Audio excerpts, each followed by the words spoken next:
Hi, everyone. Quick one for you. Make sure you subscribe and like before we start. I Thank look you. around the room and I can't shake the feeling that something's off. It's the same room we've had for years, same furniture, same pictures on the wall, and yet tonight it feels different.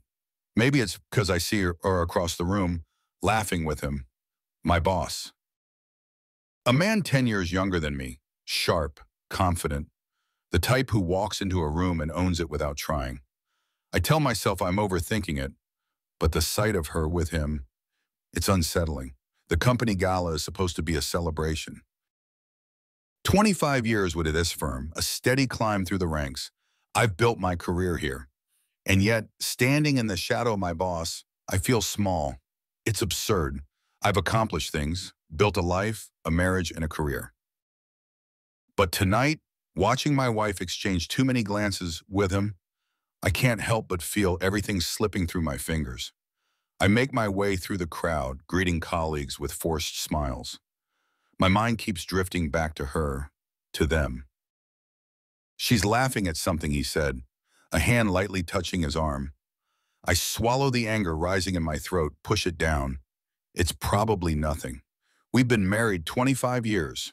There's trust there, or at least there used to be. As the night wears on, I notice the small things. She's too close to him, leaning in when he talks. His hand brushes against her back as they walk toward the bar. My jaw tightens, but I keep it together. This is ridiculous. She wouldn't do that, not in front of everyone, not with me here. A colleague interrupts my thoughts, pulling me into a conversation I barely register. I keep glancing over, watching them from the corner of my eye. At one point, I see him whisper something in her ear, and she laughs, loudly. It's the kind of laugh she used to have with me, a laugh I haven't heard in years. It hits me like a punch to the gut. I don't remember the last time she laughed like that with me. Somewhere along the line, we lost that connection.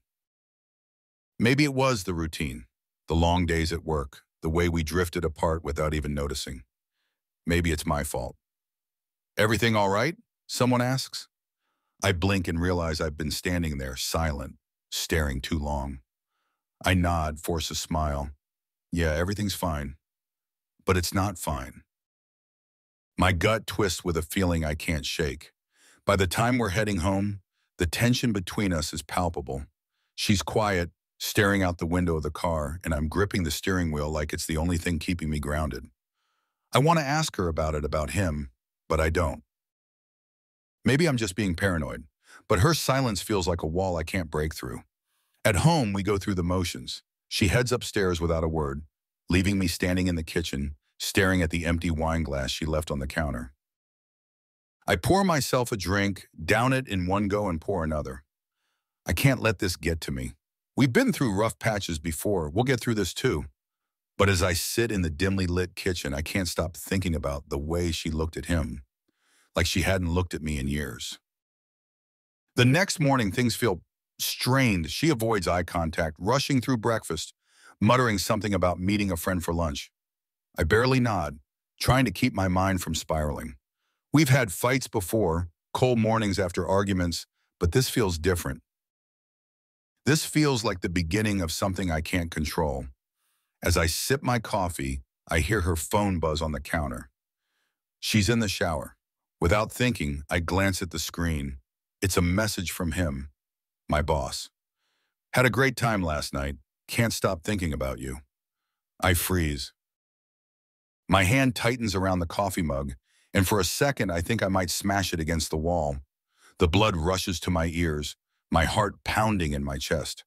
I've always been a calm man, a rational thinker, but this makes my vision blur with rage. She comes downstairs oblivious, wrapped in a towel, heading toward the bedroom. I don't say a word. I can't. I'm too furious, too shocked. I follow her with my eyes, and as she disappears into the room, the anger hardens into something else, something colder, more calculated. I won't confront her. Not yet. I need to think. I need to plan. Something has changed between us, and I can't ignore it anymore. That look, that laugh, that damn message, it's not paranoia, it's real. As I sit there staring at her phone, something inside me shifts. I can't let this go. I won't be made a fool of. Not by her. Not by him. A comment from one of my colleagues the night before comes back to me. You should keep an eye on your wife around him. He's got a reputation. I brushed it off at the time, laughed it away. Now I realize I was the only one not seeing it. This isn't just some flirtation. This is betrayal. The next morning, I'm sitting in the kitchen, trying to focus on my coffee, but I can't stop my mind from racing. My hands tremble slightly as I replay last night over and over in my head. Her laughter, the way she touched him, the message I saw on her phone. I'm a fool. 25 years of marriage, and I didn't see this coming. I should have. I hear footsteps upstairs. She's getting ready for the day like everything's normal. Like nothing happened. The casual way she's acting makes my stomach turn. I want to confront her, scream, demand answers, but I won't. Not yet. I need to keep my head clear. Losing control won't help me. Then the doorbell rings. It's 8 a.m. Too early for visitors. I feel a knot in my gut as I get up and walk to the door. I already know who it is. I open it, and there he stands. My boss. Leaning casually against the doorframe like he belongs here. There's no awkwardness in his posture, no hesitation. He looks me dead in the eye, a smug grin on his face. Morning, he says like he's greeting an old friend. I don't respond. I just stare at him, the blood pounding in my ears. I figured we should have a chat, he continues, stepping forward without waiting for an invitation. He brushes past me into my home. His arrogance is staggering. I shut the door, trying to keep my breathing steady. What the hell do you think you're doing? I say, my voice low but hard. He doesn't even flinch. Look, I'll make this quick. She's with me now. He says it like it's a matter of fact, something I'm just supposed to accept. I'm taking her for the weekend. We've got plans. Figured it was best you heard it from me. I don't say anything. I can't. My fists clench at my sides, nails digging into my palms, but I don't move. I won't give him the satisfaction of seeing me lose it. He keeps talking, his words pouring out like he's telling me about the weather. She's not happy, you know. Hasn't been for a long time. You've been together, what, 25 years? She's bored, needs more than you can give her. I'm seconds away from snapping, but I hold it together, barely. I need to hear it. I need to know how deep this betrayal goes. She told me everything, he says, lowering his voice like we're sharing some kind of secret. How you're stuck in your routine. How she hasn't felt alive with you in years. He's pushing, taunting, but I'm not biting. Not yet. And then I hear her. Her heels click against the hardwood floor as she walks down the stairs. I turn and see her. She's dressed in something tight, short, and completely inappropriate for a weekend away. It's the kind of dress she used to wear when we first met, when she wanted to drive me wild. Now it's for him. Where are you going, I ask, my voice coming out more hoarse than I intended. I already know the answer, but I need to hear it from her. She looks at me, eyes cold, detached. I'm leaving, obviously. The way she says it, like it's the most natural thing in the world, makes my chest tighten. She doesn't even flinch as she walks past me to stand beside him. They're a pair now, an image that makes my stomach turn. You're leaving me? For him? I ask, struggling to keep the bitterness out of my voice. I've never felt so pathetic in my life. She shrugs, adjusting her dress. He's young, rich, and better. Her lips curl into a cruel smile. Better than you in every way. And to be honest, I never loved you, not really. The words hit me like a truck. I feel like the floor has been ripped out from under me. For 25 years, I've built a life around her. For her. And now it's all a lie? She never loved me? She looks me up and down like I'm nothing. It's over. We're done. The room spins for a moment, but I steady myself. I refuse to break in front of them. I won't give them that, but the anger boils inside me, bubbling just below the surface. I can feel it, hot and dangerous. This isn't over. Not by a long shot. Without another word, she takes his hand and they leave. The door slams behind them and suddenly the house feels too quiet, too empty. I stand there frozen staring at the door. My mind is a whirlpool of thoughts and emotions spinning faster than I can process. But one thing is clear. They've humiliated me, betrayed me, and I'm going to make them pay. I sit down at the table, my hands shaking as I reach for my coffee. It's cold now, untouched since this morning. I'm cold too, but there's something else. Something burning inside me. Revenge. I've never felt anything like it before. It's consuming, but it's giving me focus, clarity. I pick up my phone and start searching. I need information about him, about her. I need to know everything.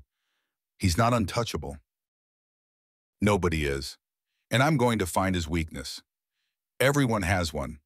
The hours blur together as I dive into his life, his business. There's more dirt than I expected. Rumors of shady deals, financial discrepancies. He's been careful but not careful enough. It's there, buried in reports, just waiting to be uncovered. I'm not a fool. I can take him down if I play this right. I start making calls, quiet ones. I don't need a spectacle. I need precision. I'll let him think he's won for now. Let them enjoy their weekend. They have no idea what's coming.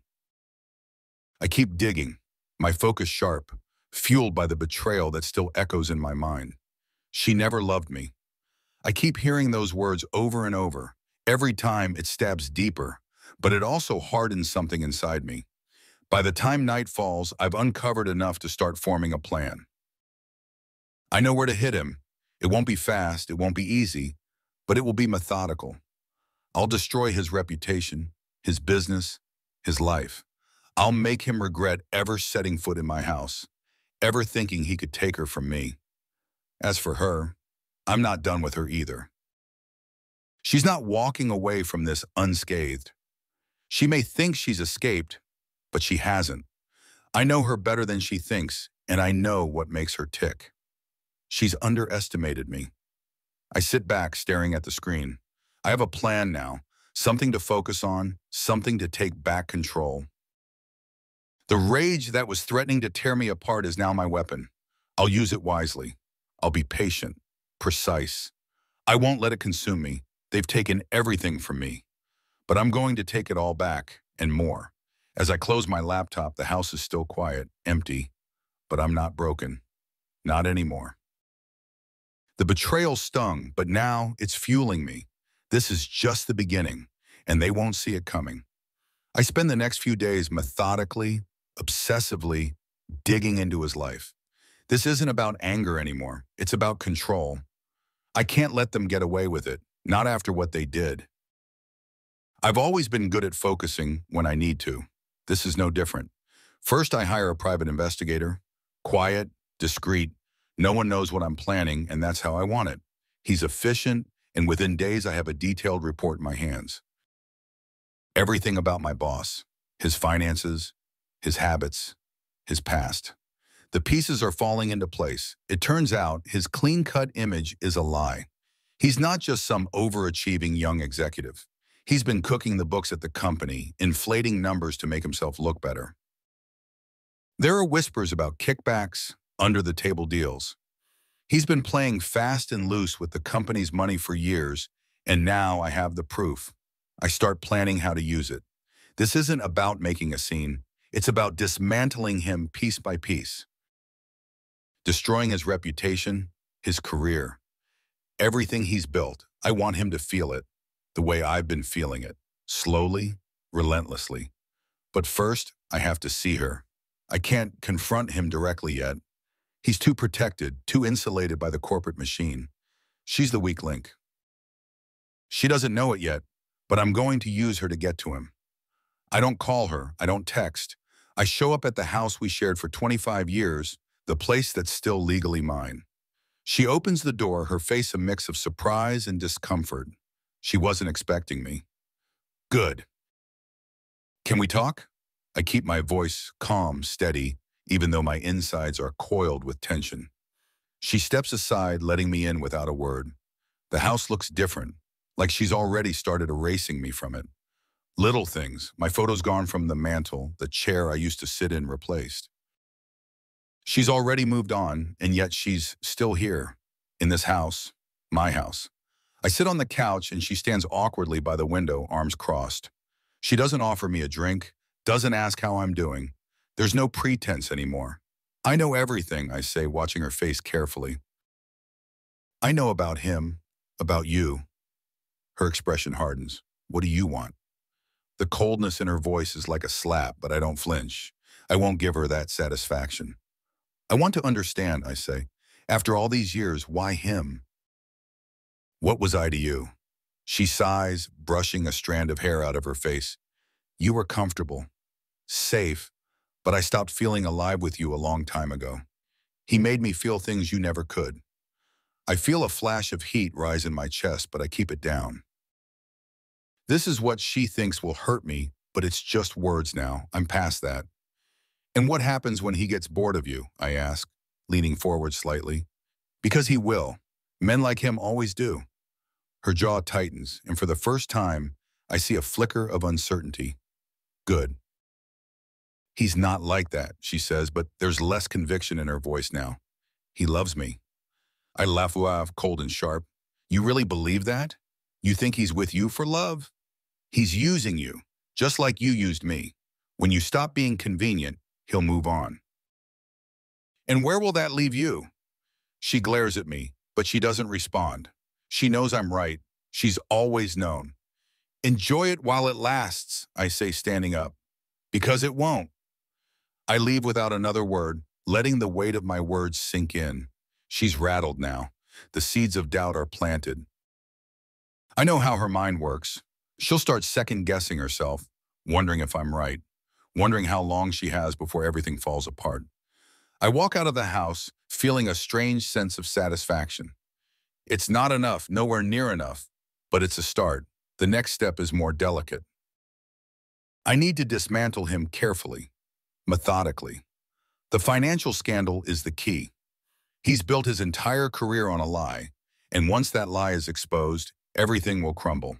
I start by leaking small bits of information to the right people, anonymously, of course. A journalist I know who's been sniffing around the company for years, a rival executive who's been gunning for his job. I give them just enough to raise questions, to start digging. It doesn't take long for the whispers to spread. People start talking, wondering if the golden boy isn't so golden after all. The cracks in his armor are starting to show, and I'm the one widening them. At the same time, I keep up appearances at work. I don't want anyone to know I'm behind this. I stay quiet, focused, doing my job while the chaos builds around me. It's almost laughable how easy it is. He has no idea what's coming. But he will. Soon. A few days later, I run into her again. This time, it's not by accident. I'm waiting for her outside the hotel where I know they've been staying. She walks out alone, and when she sees me, her face goes pale. "What are you doing here?" she asks, her voice trembling slightly. "I wanted to see how you're holding up," I say, watching her closely. "I heard some things about him. About the company." Her eyes widen and I can see the panic start to creep in. She doesn't know what I know, but she senses it. The unraveling has begun. "I don't know what you're talking about," she says, but her voice is too high, too defensive. I take a step closer, lowering my voice. "He's going down. It's just a matter of time. And when he does, do you really think he'll stick around for you? Do you think he'll sacrifice everything for you?" She flinches, taking a step back. "Shut up. You don't know him." I smile, slow and cold. "I know him better than you think. And I know how this ends." She doesn't say anything, but the fear is written all over her face. She turns and walks away quickly, her heels clicking against the pavement. She's not as sure of herself anymore. She's scared. Good. Let her feel what I've been feeling. The pressure builds over the next few weeks. The rumors about his finances are starting to gain traction. People are asking questions he doesn't have answers to. The board is getting nervous, and I can see the strain in his eyes when I pass him in the office. He's starting to crack. It's not long before he confronts me directly. I'm in the break room grabbing a cup of coffee when he walks in. His usually smug expression is gone, replaced by something harder, more desperate. I know what you're doing, he says, his voice low and dangerous. I take a sip of my coffee, unfazed. I don't know what you're talking about. He steps closer, his jaw tight. Don't play dumb. You think I don't know you're behind this? The leaks, the rumors, you're trying to destroy me. I meet his gaze, calm and steady. You did that yourself. I'm just helping it along. His hands clench into fists, and for a moment, I think he might actually hit me. But he doesn't. He can't afford to lose control. Not now. Not when everything is already slipping away from him. You'll regret this, he says through gritted teeth. You have no idea who you're dealing with. I smile, leaning in slightly. Neither do you. He storms out, and I feel a surge of satisfaction. He's scared now. He knows he's losing, and there's nothing he can do about it.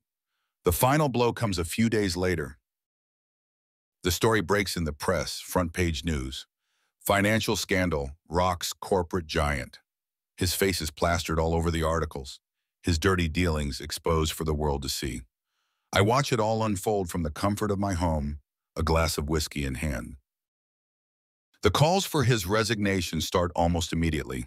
The board holds an emergency meeting, and within hours he's finished. His career, his reputation, it's all gone, just like that. And she's nowhere to be found. I imagine her packing her bags, realizing too late that she's backed the wrong horse. I don't care where she goes. She's not my problem anymore. As the headlines roll in, I feel a strange sense of calm. It's over. I've done what I set out to do. I've destroyed him. But as I sit there staring at the screen, the satisfaction I expected doesn't come. The anger is gone, replaced by something hollow.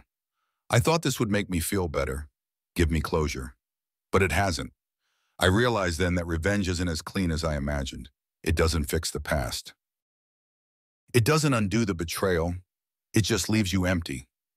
I take another sip of whiskey, letting the silence fill the room. I've won, but the victory feels hollow.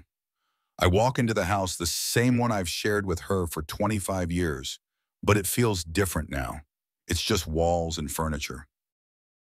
The air inside is stale, cold. She's sitting in the kitchen, sipping wine, scrolling through her phone like nothing has happened. I close the door, the sound louder than usual, and she looks up, her eyes narrowing as if I'm an annoyance. We need to talk, I say, keeping my voice controlled. She sighs, setting down her glass. What now? Her tone is flat, bored, like she's already checked out of whatever this is. I step closer, leaning against the counter, my eyes locked on her.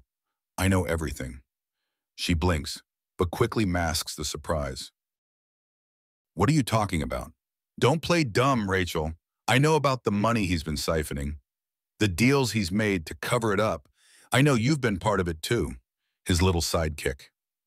Her face pales and I see the flicker of fear. She wasn't expecting that. Good, let her squirm. You don't know what you're talking about, she says, but her voice is shaky. I know enough, I reply. More than you think. And now it's over. He's going down. It's all falling apart. And when it does, you'll be left with nothing. Her hand trembles slightly as she picks up her wine glass again, taking a slow sip to steady herself. She's rattled, but she won't admit it. She still thinks she can talk her way out of this. You're bluffing, she says, trying to sound confident, but I can hear the tremor in her voice. You always were a terrible liar. I laugh softly, coldly. This isn't a bluff. You think you know me, Rachel? You don't. Not anymore. Her eyes narrow. What's your plan then? You think you can just waltz in here, throw some accusations, and I'll run back to you? Beg for forgiveness? I shake my head. No, I don't expect anything from you. You're not even a part of this anymore. You're just collateral. Her face twists in anger now, and I see the cracks starting to show. You're pathetic, she spits. This obsession with him, with me, it's set you lost. He's better than you in every way. I let her words hang in the air, absorbing the venom, but they don't sting like they used to. Not anymore. I've already decided what comes next, and nothing she says matters. I straighten up, turning my back on her. Pack your things. I want you out by tomorrow. Her laugh is bitter, hollow. You can't just kick me out. This house, this house is mine, I say, cutting her off. Legally, morally, it was never yours. I hear her stand up behind me, but I don't turn. I've said everything I needed to say. I walk out of the kitchen, leaving her there, still clinging to the remnants of whatever power she thinks she has. She doesn't know that it's already slipping through her fingers. I'm sitting at my desk the next day, watching the news feed on my phone. It's starting to break, small ripples at first. An article here, a whisper there. Financial irregularities at the company, questions about where the money has gone. It's not enough to sink him yet, but the waters are churning. I lean back, feeling the tension coil in my chest. I've been patient. I played this game carefully, one move at a time. Now it's time for the final blow. I pick up the phone and make the call. The reporter on the other end is eager, like a shark that smells blood. I give him the last piece of the puzzle, the documents that will expose everything. It's all there, black and white. Fraud, embezzlement, money laundering. He's finished. I hang up and sit back, feeling the weight lift off my shoulders. It's done. All I have to do now is watch it unravel. 2 days later, the scandal explodes. Headlines scream about corporate greed, corruption at the highest levels. His face is plastered all over the news, his name dragged through the mud. He's finished. The company's stock plummets, investors flee, and the board moves to oust him. It's a complete collapse. I watch it all from the sidelines, a quiet satisfaction building in my chest. This is what he deserves, what they both deserve. But it's not over. Not yet. That night, I get a text from Rachel. We need to talk. I stare at the screen, considering whether to respond. She's desperate now. She's seen the headlines, the destruction, and she knows she's next. Without him, she's got nothing. I type back, meet me at the house. Midnight.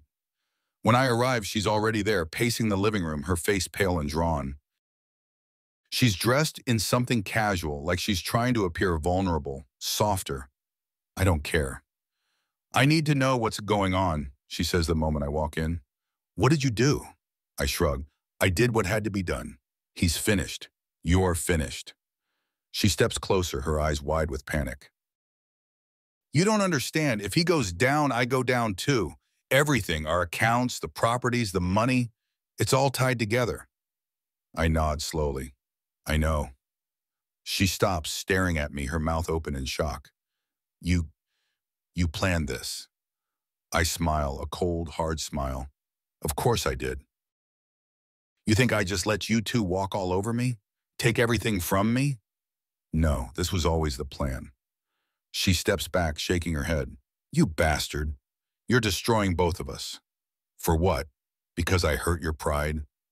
I take a step closer, closing the distance between us. No, Rachel. This isn't about pride, this is about justice. You made your choice when you left me for him. Now you live with it. Her face crumples, and for a moment I see the fear, the realization that she's lost. But then her expression hardens again. I'm not done. I'll fight you for everything. I shake my head, almost pitying her. You're done, you just don't know it yet. She stares at me for a long moment, then turns and storms out of the house, slamming the door behind her. I let out a breath, the tension leaving my body. She's clinging to a ship that's already sinking. The next morning, I get the call I've been waiting for. His assistant, frantic, telling me that he's called a meeting. He's desperate, trying to salvage what's left of his career, his life. I hang up and head to the office. This is it, the final act. When I arrive, the tension in the air is palpable. The boardroom is packed with executives, lawyers, and media consultants. He's sitting at the head of the table, looking haggard, broken. His usual arrogance is gone, replaced by fear and desperation. I take a seat, watching him as he stammers through his speech, trying to explain away the scandal, the accusations. But it's too late. Everyone here knows it. They're just waiting for him to admit it. Finally, he breaks. I made some mistakes, he says, his voice cracking. But I can fix this. I just need time. The room is silent. No one believes him. The board members exchange glances, and I can see it in their eyes. They're done with him. One of the senior executives clears his throat. We've decided to move forward without you, he says, his voice cold, final. Your resignation will be effective immediately. My boss, my former boss, stares at him, blinking in shock. You can't do this, he says weakly. But it's over. He knows it. He stands up slowly, his shoulders slumped, and walks out of the room. No one says a word. I sit there for a moment, letting it sink in. It's over. He's gone. I should feel victorious, triumphant. But instead, there's just nothing, an emptiness that spreads through me, like a cold wind blowing through a hollow space. I stand up and walk out, leaving the office behind. Outside, the sun is setting, casting long shadows across the street. I watch as he gets into his car, his face pale, defeated. I could confront him now, rub it in his face, but what's the point? He's already lost everything. As I walk away, I realize that revenge doesn't taste as sweet as I thought it would. It's bitter, hollow, leaving me with nothing but the wreckage of what was once my life. I wanted to destroy them, and I did. But now, standing here in the aftermath, I wonder if I've destroyed myself in the process. Rachel texts me that night, "Can we talk?" I delete the message without replying. There's nothing left to say. The aftermath of it all feels strangely quiet. I've spent months, maybe longer, consumed with this plan, this need for revenge, and now that it's all but complete, there's this heavy silence. My boss, no, him, he's finished. The company dropped him. His name splattered across the headlines like a cautionary tale of greed and arrogance. He's disgraced, humiliated. His reputation lies in shambles, his career in ruin. It's everything I wanted, everything I worked for, but the feeling doesn't come. Not the satisfaction I thought I'd have. It's like reaching the top of a mountain only to find there's nothing there. I sit in the house, the same one she left, the same one I told her to pack her things and get out of. And for the first time in a long time, I feel the weight of it all. This is the place where it all started. 25 years of a life built together, reduced to debris in just a few brutal weeks. The news broke this morning about his final removal from the company. There's no way back for him now. He's lost his job, his stature, even his social circles will freeze him out. People like him survive on their image, their power. Take that away and they're nothing. Rachel's life has crumbled too. Her relationship with him is over. Collapsed the moment the scandal broke. He cut ties quickly, distancing himself from her as if she were part of the problem. In a way, she was. And now she's alone, trying to pick up whatever pieces she has left. She tried reaching out a few times, calls, texts, but I haven't responded. What's there to say? There's nothing left between us. I think about her sometimes, wondering if she regrets it. She must. The life she thought she was running to, the excitement and glamour, it's all gone now. The reality hit her harder than I could ever have imagined. Still, she's out there. I'm done with her. At least, I tell myself I am. The quiet stretches on, filling the house with a strange, oppressive calm. I can't shake the feeling that something's coming. There's an unfinished edge to all of this. It nags at me, pulling me back into that dark space where anger lives, where revenge becomes your reason for waking up in the morning. Then it happens, a knock at the door. I stand, the sound pulling me from the quiet. When I open the door, I see her. Rachel, she looks different, worn down. Her confidence is gone, replaced by something hollow. She steps inside without waiting for me to invite her in. We need to talk, she says, her voice barely above a whisper. I don't move from the doorway. There's nothing to talk about. She turns, her eyes pleading. Please, just listen. I don't respond, just stare at her. She looks tired, thinner, her hair pulled back like she's trying to hold the last pieces of herself together. She's not the woman who left me for him. She's someone else now. I know you hate me, she starts, her voice shaky. I know I've done things. Terrible things, but you have to understand, I didn't think this would happen. I didn't, I didn't think it would fall apart like this. I feel a laugh bubbling up, but it's bitter. What did you think was going to happen? That you'd ride off into the sunset with him? That he'd save you from your boring, comfortable life? She flinches, and for a moment I feel a twinge of pity, but it's gone as quickly as it comes. Please, she says, taking a step closer. I made a mistake. I know that now. I thought I wanted something else, something more. But it wasn't real. None of it was real. I let the silence drag on, watching her squirm under the weight of it. She deserves this, every ounce of it. She chose him over me, over everything we built together. And now she wants what? Forgiveness? I don't care, I finally say, my voice cold. You think I give a damn about your regrets now? You made your choice. You threw away 25 years for someone younger, richer, and better in bed, remember? She winces at my words, her eyes glistening with tears. I don't care. I won't let her tears sway me. I know, she whispers. I was wrong. I see that now. I was chasing something that wasn't real. And now I've lost everything. I fold my arms, leaning against the doorframe. Good. Her eyes widen at my harshness, and for a moment it's like she's seeing me for the first time, really seeing what she's done to me. She tries again. I need you, she says, her voice breaking. I don't have anywhere else to go. And there it is, the truth. She's not here because she's sorry. She's here because she's desperate. I straighten up, meeting her eyes with a cold stare. Get out. Please. I said get out. Her face crumples, and she stumbles back toward the door. She's shaking, her breathing uneven, but she doesn't argue. She knows it's over. She opens the door and steps outside, turning back one last time.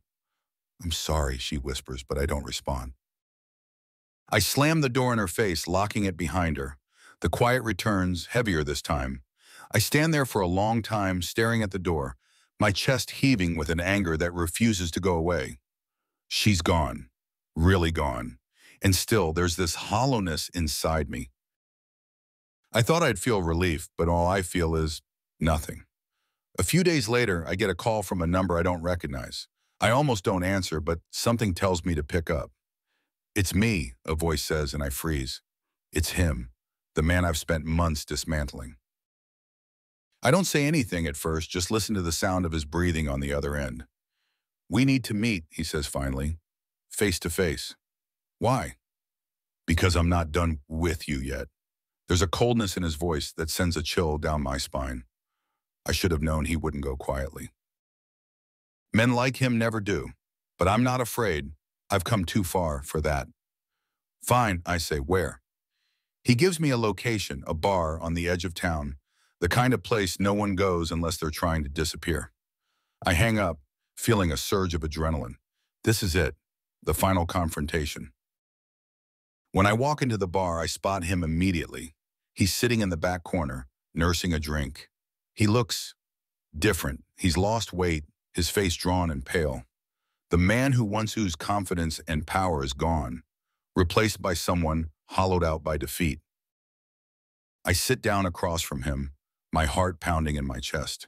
The tension between us is thick, almost suffocating. You ruined me, he says, his voice low and dangerous. You ruined yourself, I reply. I just sped up the process. His jaw tightens, and for a moment I think he's going to lash out, but he doesn't. Instead, he leans back in his chair, his eyes narrowing. You think you've won, don't you? I don't need to think. I know. He lets out a bitter laugh. You really don't get it, do you? You think this is over? It's not. Not by a long shot. I raise an eyebrow, unimpressed. You've lost everything. What more could you possibly do? He leans forward, his eyes dark and furious. I still have enough to take you down with me. One call, one message, and your life will be just as destroyed as mine. I feel a surge of anger rise in my chest, but I keep it in check. He's bluffing. He has nothing left.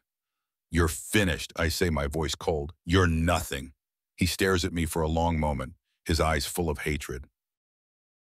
Then he stands up, throwing some cash on the table. "You'll see," he says, his voice low.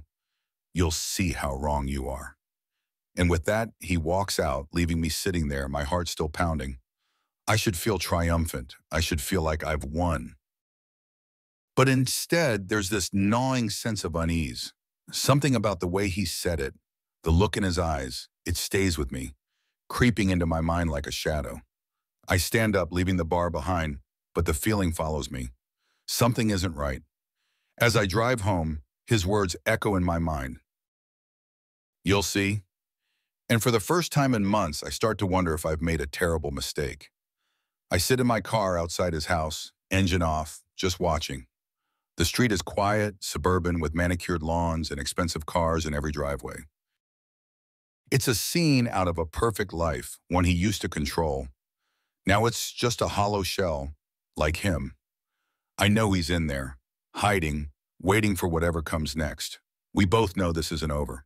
He called me out days ago, tried to rattle me with vague threats, but he's got nothing. Everything he built is gone, his career, his money, even his reputation. All I had to do was push at the right cracks. And now the mighty boss is crumbling under the weight of his own greed. But still, there's this feeling I can't shake. He won't just let this go. He's been quiet, too quiet. I wait, my fingers tapping rhythmically on the steering wheel, tension building in my chest. My instincts tell me this final confrontation is inevitable. I get out of the car and walk up the driveway. My steps feel heavy, deliberate, every movement calculated. I knock on the door, the sound echoing through the stillness of the night. There's no answer at first, but I don't move. I knock again, harder this time, my fist hitting the wood with a sharp thud. Finally, the door creaks open, and there he is. He looks worse than the last time I saw him, hollowed out, pale, his eyes sunken in. But there's something in his gaze, a flicker of defiance. He's not done, not yet. "You came," he says, his voice rasping. "I wasn't sure you would." I don't answer. I step inside, pushing past him. The house smells like alcohol and stale air, a testament to the days he's spent here, drowning in whatever self-pity he can muster. "Still holding on, huh?" I say, glancing around the disheveled living room. "I thought you'd be gone by now." He shuts the door behind me and laughs, a joyous, bitter sound. "You really think this is over?" I turn to face him. "It's been over for a while, you just don't realize it." His eyes darken. "You ruined everything. My life, my career, and for what? To prove a point?" I shake my head. "This was never about proving a point. This was about making sure you paid for what you did, for everything you took from me." He steps closer, his voice rising. "I didn't take anything from you. She chose me. You can't handle that, so you went and destroyed everything. You think that makes you the winner?" "She chose wrong," I say, my voice flat, "and now she's paying the price for that. Just like you are." He stares at me for a moment, and then I see it, the shift in his expression, the flicker of something darker. He's not just angry, he's desperate. "You really think you've won?" he mutters, shaking his head. "You're pathetic. You took everything from me, but I'm still here. You can't break me." I step closer, locking eyes with him. "I already have." He lunges at me suddenly, fists swinging wildly, but I'm ready. I dodge the first punch, grabbing his wrist and twisting it behind his back, slamming him into the wall. The force of it knocks the breath out of him, and he groans in pain. "You think this is how it ends?" I growl into his ear. "With you trying to take one last swing at me?" He struggles against me, but he's too weak, too broken to put up any real fight. I release him, letting him stumble back, clutching his side. "This is over," I say, my voice cold and final. "You've lost everything. You're nothing now." His face contorts in rage, and for a split second, I see the man he used to be, the one who believed he was untouchable. But that man is gone, replaced by this hollow, desperate version of himself. "I'm not finished," he spits, his voice shaking with fury. "You don't get to just walk away from this. I'll make sure you pay for what you've done." I laugh, stepping back toward the door. You don't have anything left. No power, no leverage. You're just a broken man clinging to the scraps of a life you can never get back. He glares at me, his chest heaving with the weight of his own failure. I turn and walk out the door, leaving him there in the darkness of his ruined life. As I step back into the cool night air, I feel a strange sense of calm. It's done. I've taken everything from him, just like he took everything from me. But as I drive away, that calm begins to fade, replaced by something else, a nagging sense of emptiness. I should feel victorious, but I don't. I wake up the next morning to a phone call. The voice on the other end is hurried, frantic. It's one of the senior partners at the firm. He's dead, the voice says. Your boss, he's dead. I sit up in bed, the words echoing in my head. What do you mean dead? They found him this morning. Suicide. For a moment, I can't speak. My mind races trying to make sense of the words. He's dead, just like that. Look, the partner continues, his voice shaky. There's going to be an investigation. The media's all over it. This could get messy. Messy, the word barely registers. I hang up without responding, the phone slipping from my hand as I stare at the wall in front of me. He's dead. He killed himself. The weight of it settles in slowly, a cold, sinking feeling in my chest. This wasn't part of the plan. I wanted to ruin him, not drive him to this. But then again, wasn't that always the end game? To make sure he had nothing left? I sit there for what feels like hours, my mind spinning. I should feel satisfied. He's gone. He can't hurt me anymore.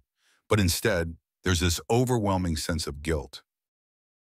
Like I pushed him too far. Like I went beyond revenge and into something darker. The rest of the day passes in a blur. I stay home, ignoring calls, texts, emails. The media is already swarming, digging into the scandal, the suicide. His name is all over the news, and by extension, so is mine. They're going to start asking questions, and when they do, they'll find the trail I left behind. I should have been more careful. By nightfall, the guilt has turned into something heavier, something I can't shake. I thought I wanted this, thought I needed to destroy him to get my life back. But now that it's done, I realize it wasn't about him at all. It was about me, about my own emptiness. And nothing I did has changed that. The doorbell rings, pulling me from my thoughts. I walk to the door expecting a reporter or someone from the firm. But when I open it, it's her, Rachel. She stands there, looking even worse than the last time I saw her. Her eyes are red, swollen from crying, and her clothes are wrinkled like she hasn't slept in days. We need to talk, she says, her voice raw. I don't move, just stare at her. I don't want to hear whatever excuse she has, whatever apology she's been rehearsing. Please, she whispers, tears filling her eyes. Please, I have nowhere else to go. There it is, the same desperation I saw in him now reflected in her. I should feel satisfied seeing her like this. But instead, I just feel tired. I'm sorry, she says, her voice breaking. I'm so sorry for everything. I was wrong about him, about us. I see that now. Her words hang in the air, and I realize she's waiting for something. Forgiveness, maybe. A chance to fix things. But there's nothing left to fix. Whatever we had, whatever I thought we could get back, it's gone. I can't do this, I say finally, my voice hollow. You made your choice, and now you have to live with it. Her face crumples, and she lets out a moan. I know I hurt you. I know I don't deserve anything from you. But please, I don't have anyone else. I step back, away from the door. You need to leave. She hesitates, then nods slowly, turning to walk away. As I watch her go, I feel the last bit of anger slip away, replaced by something else. Sadness, maybe. Or regret, but it's over now. She's out of my life, and this time it's for good. I close the door and stand there in the quiet, the weight of everything pressing down on me. My revenge is complete. I've won. But it doesn't feel like a victory. It feels like I've lost something I can't ever get back. As I walk away from the door, I realize the truth. I've destroyed them, but in the process, I've destroyed myself too. I stand in front of the mirror, staring at a man I no longer recognize. My eyes are hollow, my face drawn with the weight of everything I've done, everything I've lost.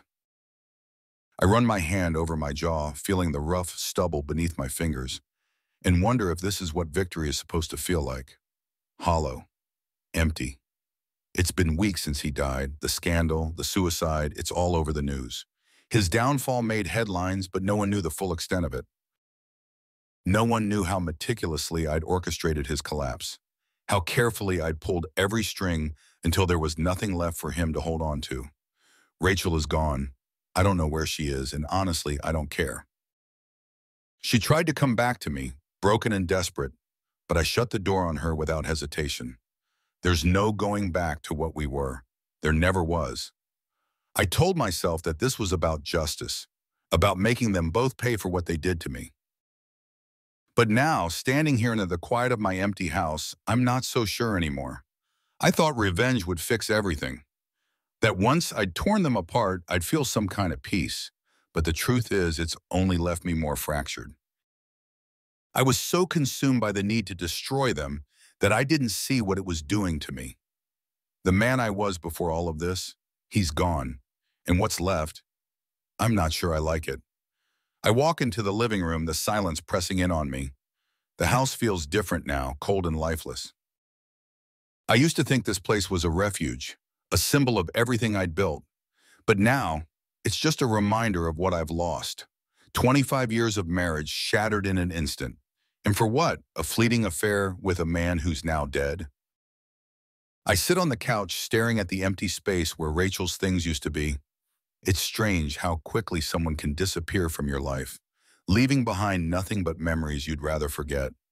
I try to picture her face, the way she looked at me that morning she left with him.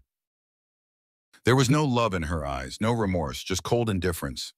Maybe that's why I did what I did. Maybe I wanted her to feel something, anything, toward me again, even if it was hate. But now I realize that even her hate is gone. She's not thinking about me anymore. She's moved on, in whatever way she can, and I'm left here alone, with nothing but the ghosts of my own decisions. I grab my phone, scrolling through the news, the headlines still buzzing about the scandal. There's no mention of me, no connection to my name. I made sure of that. Everything I did was from the shadows, methodical and precise. But as I stare at the screen, I wonder if staying in the shadows was my real mistake. I've been so focused on controlling every aspect of this, so afraid of the consequences, that I never let myself feel the weight of my actions. I close my eyes, exhaling slowly. I don't know what I was expecting. Some kind of closure maybe, but there is no closure. There's no undoing what's been done. I wanted to make them pay, and I did. But in the end, I've paid the highest price of all. My soul, my peace of mind, it's all gone. A knock at the door pulls me out of my thoughts. I don't move at first, unsure if I want to face whoever's on the other side. But eventually I stand and walk toward the door, the heaviness of the moment settling in my chest. When I open it, I'm not surprised to see Rachel standing there, her face pale, her eyes filled with a sadness I've never seen before. She doesn't speak at first, just looks at me as if waiting for permission to say what she came to say. "I heard about him," she says quietly, her voice barely above a whisper. "About what happened." I nod, leaning against the door frame, the distance between us palpable. "Yeah." She hesitates, her eyes searching mine for something, maybe an answer, maybe forgiveness. But I don't have either to give her. "I didn't think it would end like this," she continues, her voice breaking. "I never thought—" "You never thought it would come crashing down," I finish for her. "That's because you didn't care enough to think." Her lips tremble, and for a moment I almost feel sorry for her. Almost. But then I remember everything she put me through, everything she took from me, and the pity fades. "I'm sorry," she whispers, tears filling her eyes. "For everything." I don't respond. There's nothing left to say. She's sorry, but it doesn't change anything. It doesn't undo the betrayal, the lies, the months I spent tearing my life apart in the name of revenge. Goodbye, Rachel, I say finally, stepping back and closing the door before she can respond. I lock it behind me, feeling a strange sense of finality. It's done. The revenge, the destruction, the aftermath, it's all over now. But as I stand there in the silence, I realize that I'm still the one left behind. I survived, yes, but at what cost? I walk to the window, watching as Rachel's car pulls away, disappearing down the street. She's gone, and this time I know she's not coming back. I thought that would bring me peace, but all it brings is a heavy emptiness that I can't shake. Revenge didn't fix anything. It didn't bring me the satisfaction I thought it would. It only took more from me, left me with nothing but the wreckage of my old life and the bitter truth that there's no going back. I turn away from the window, the weight of my choices settling deep in my chest. I'm not the man I was before all of this, and I never will be again. But I'm still standing. I'm still here, and maybe in the end that's all that matters.